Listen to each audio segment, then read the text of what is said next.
Hi, I'm Jerry O'Donnell with Four Angels Messages, and I'm joined this morning with my son. Hi, I'm Seth. And together we're going to address another child's question.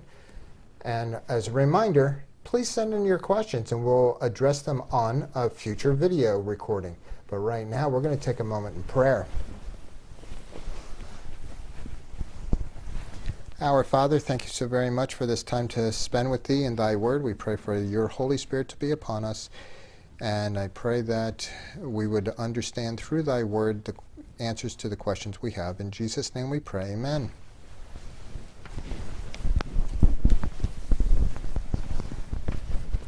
What's our question today? What is the third temple? There's a lot of talk about a rebuilding of a temple, and it's in sequence. It's referred to as the third temple, even though it's not. There was a temple that Moses built in the desert, but they kind of ignored that one. And so in relationship to most Christians, we'll address from what they refer to as the first temple, then the second temple, and the third temple. And it's basically the ones made out of stone, if you would.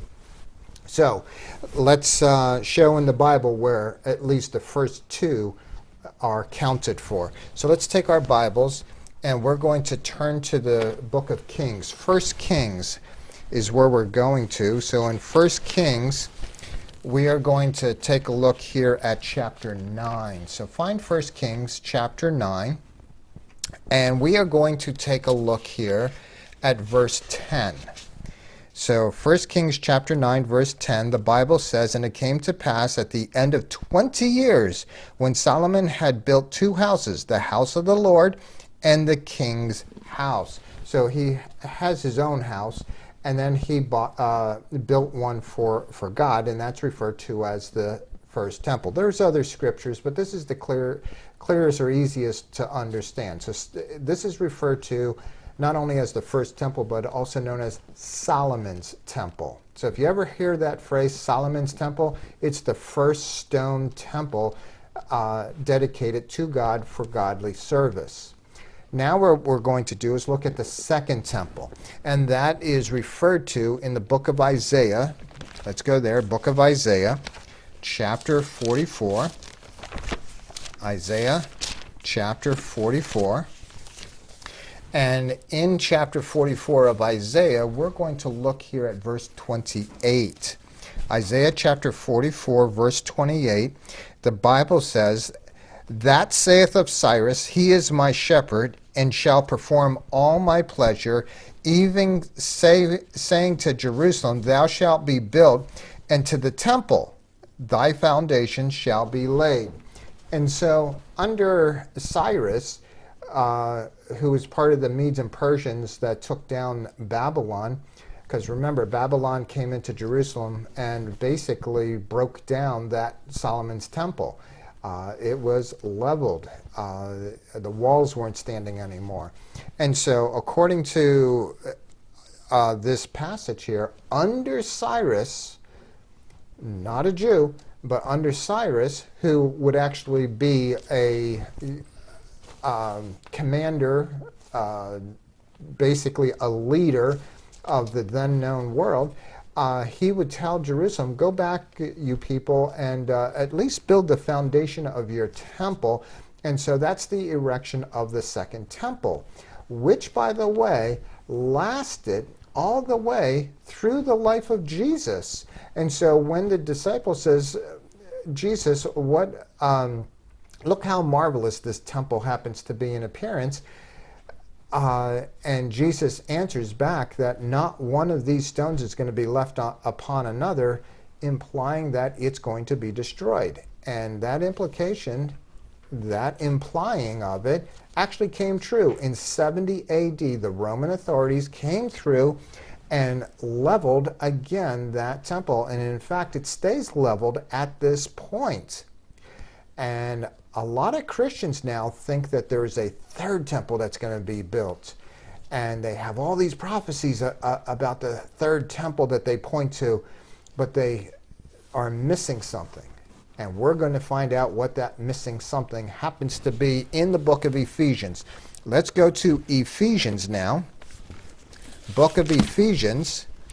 And let's take a look here in Ephesians chapter 2. And we're going to read verses 19 to 22.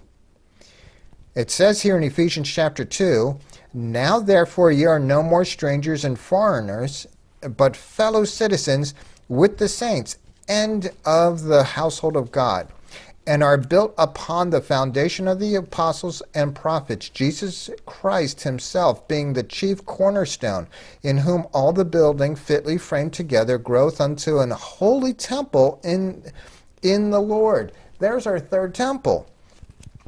"In whom ye also are builded together for a habitation of God through the Spirit."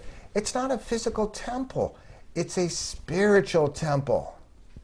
Each one of us are like blocks in a temple. Not literally. We're not going to spend eternity all hunched up and forming a physical building.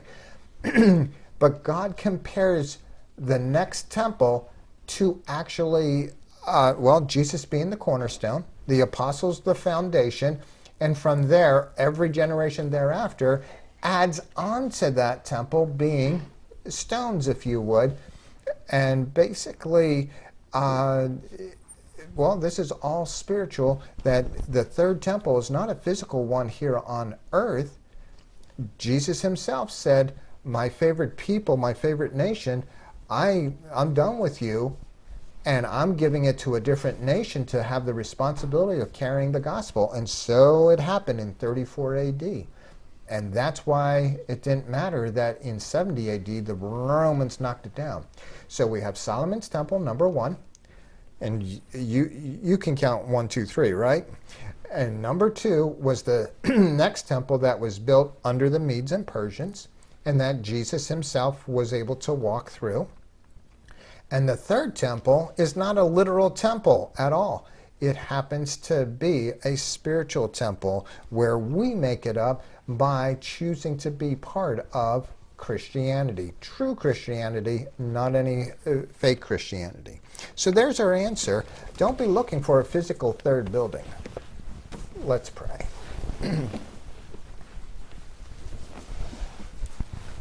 Our Father, thank you so very much for this opportunity to have spent in thy word. We pray that the answers you have given to us are sufficient. Help us to think on these things. And like good people of Berea did, may we search the scriptures even daily to see if these things are so. And I pray that we would accept the truth, even if we happen to have been taught something different. And I pray that the Bible would be the guide and light. Help us, I pray, in Jesus' name. Amen.